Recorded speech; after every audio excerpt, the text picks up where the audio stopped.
Are you sure that we agreed on that shower thing? Or did we agree on that shower thing? Yeah, I think we did. Right, we did, yeah. I think you four talked it over. I was nowhere to be We agreed on it, so, you know, majority rules. Okay, this is what's going to happen. This is our first game, like I was saying. Tip a troll. Now, be careful, because there's a few females back there. They're not trolls. They're fans of yours, so be careful where you throw those now, eggs. notice how we have Drew back here. Whoa, come on! So you notice Justin didn't do the strength thing either. Drew, anything to say to that little comment there? Yeah, he did. He made his comment. I didn't hear him. I said you noticed Justin didn't do the strength thing outside either. That's right. I shouldn't have done it either. Okay, who wants to take the first shot then? Justin? Want to give it a shot or Jeff? Okay. Which one? Right up here, guys. Come up here. Throw the beanbag and watch the girls back there. There goes one. Yeah. Why don't you get a little bit closer next time? I think you can stop right there. I think you can stop right there. He won? Okay, one more time. Okay. So more chances of sinking me in the shower then. Oh, okay, good job. Wow. Okay, Justin, have a seat right there. You couldn't have picked the worst person to do this. Point blank range. You're all right. Come on, man. Come on, give it up for Jeff here. He needs some encouragement. Trying to get two of them now. Some encouragement.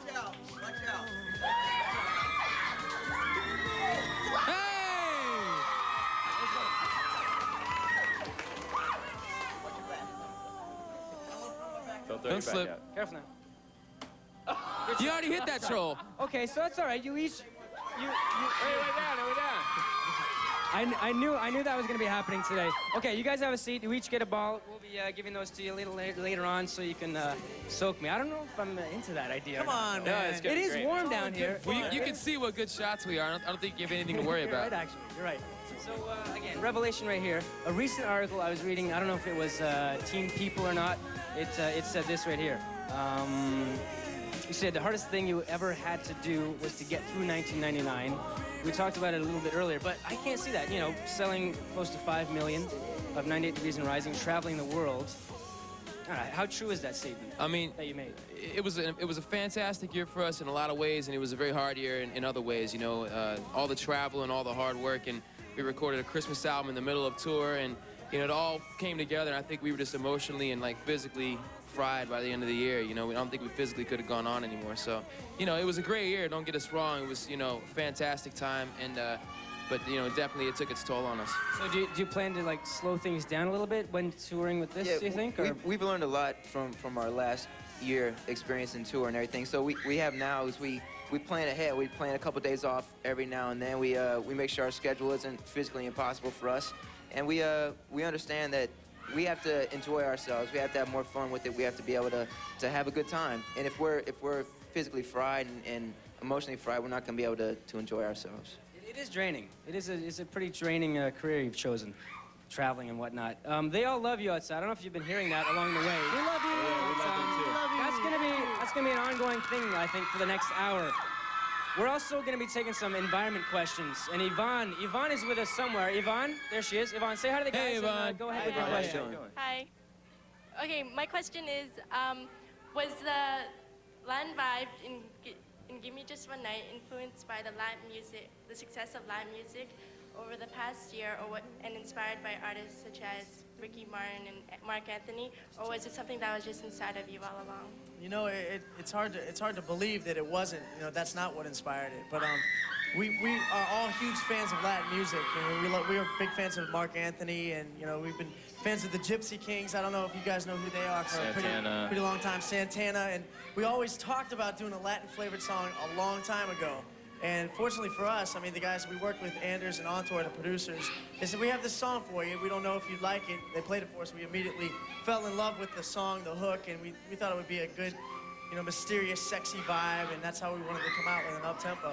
So, you think that's sexy enough? That's all it takes. That's all it takes with girls like this. You're okay with that, Yvonne? That's answer? Good answer, good question.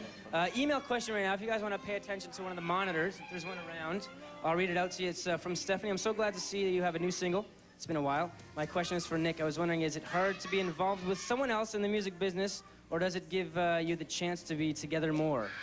You and Jessica are a great couple. Thanks. From Stephanie again. It can be hard sometimes because her schedule is just as busy as ours, and a lot of times they don't always work together, you know. But in a lot of ways, it's easier because she understands, you know, what I go through, and I understand what she goes through. So, you know, all things considered, it's been great. It's, you know, we've had a chance to work together a little bit on a song, and she's been on tour with us. So it works out. Very good. Good question, Stephanie. Wherever you are. Rachel has a question. She's in here somewhere. Yeah, Rachel? what's up? What's up? There she is. Hey, What's up? Rachel. I would Hey, like guys. to just hi to all you guys, and I would like to just say hi to all my people, like everybody I know. What's up? All right. Sorry. All right. All the money that you made and all the success that you have gained, how has it changed your life? Well, I think, you know, we feel very fortunate to have the opportunities that we've been given, and, you know, it's been great in so many ways. And even though we've talked about how difficult being on the road can be and how hard, you know, we've worked, it's also, you know, with all that's come along with that, it's been so many great things. I mean, we've gotten to meet so many of our idols. We have the best fans in the universe, and, I mean, we couldn't be happier. So, I mean, it's been great, and, you know, we wouldn't trade it for the world. Rachel? Has it changed your personality? No, not at all. I think, you know, we're a lot busier than we used to be, and you know, we have to work a lot more than we used to before we were doing this. But I think other than that, I mean, we're the same four guys that when we started. Yeah, I think the only thing is that maybe we're a little less naive now. We, the music business kind of makes you think about what people's real intentions are for getting to know you, for trying to become your friend, things like that. I think we're a little less naive and maybe a little bit more reserved, a little bit more protective of ourselves than we were in the beginning. But I mean, I think that's just a defense mechanism. I don't think anybody could do this without having that happen a little bit.